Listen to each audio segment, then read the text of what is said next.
Have you ever noticed how speech patterns can vary greatly from one region to another, even within the same country? Sometimes, a tiny change in pronunciation can become a defining characteristic, making a local accent truly unique.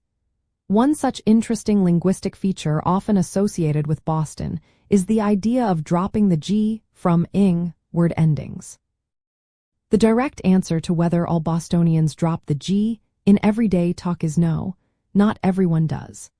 While it is a distinctive and recognizable feature of the Boston accent, it is not a universal rule followed by every single person living in the city or surrounding areas. It is more of a prominent stereotype and a common, though not obligatory, linguistic trait. This particular phonetic phenomenon is more precisely known as velar nasal assimilation, often colloquially called G-dropping. What actually happens is that the velar nasal sound, which is the ing sound at the end of words like walk-ing or talk-ing, can shift. Instead of pronouncing the ing as a unified sound, some speakers replace it with an alveolar nasal sound, which is the N sound. So, walking might sound more like walkin to some listeners. This pronunciation style has roots in older English dialects and was more prevalent across various social groups in the past, often becoming associated with informal or working-class speech in many regional accents. Recognizing this speech pattern often involves listening for that subtle shift from the ing sound to the N sound at the end of verbs or participles. For example, instead of a distinct G at the end of doing, you might hear a softer N sound like doin'.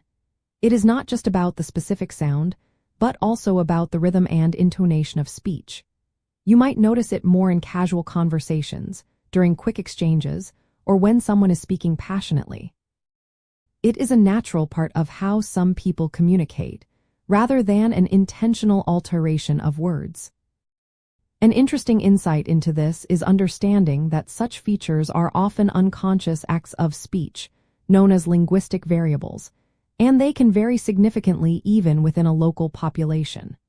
This specific pattern is part of a complex tapestry of sounds and cadences that contribute to the unique flavor of the Boston accent. It is not necessarily an indicator of education level or social status, but rather a subtle marker of regional identity and the rich history embedded in how people speak. Ultimately, recognizing this distinctive speech pattern helps us appreciate the depth and diversity of spoken English, especially in a city with as much character as Boston. It highlights how language is a living, evolving entity, reflecting culture and history in fascinating ways. Understanding these nuances enriches our listening experience and deepens our connection to the authentic sounds of Boston.